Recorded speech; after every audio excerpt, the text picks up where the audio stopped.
Parallèlement à ça, le frère d'Henri Casimir Ier, Guillaume Frédéric, qui avait marié Albertine Agnès d'Orange-Nassau, la sœur de Guillaume II, devient stadtholder de Frise en 1640 et stadtholder de Drenthe et de Groningue en 1650. Il meurt en 1664.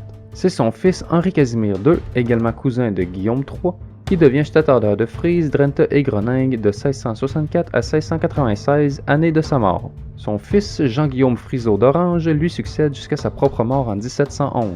Enfin, pour succéder à la fois au titre de Guillaume III et à ceux de son père, c'est Guillaume IV, fils de Jean-Guillaume Friseau, qui devient d'abord stadtholder de Frise, Drenthe et Groningue en 1711.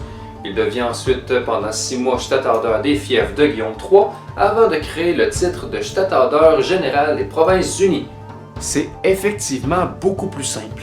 Guillaume IV meurt en 1751 à l'âge de 40 ans. Il est succédé par son fils Guillaume V.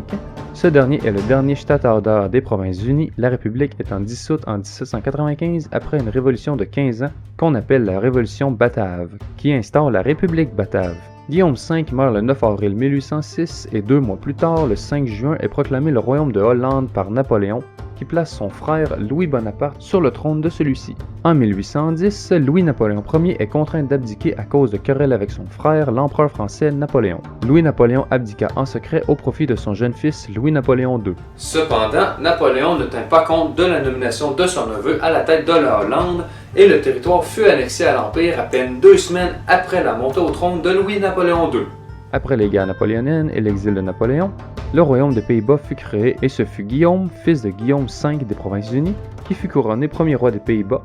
Mais ça, ce sera pour la prochaine fois.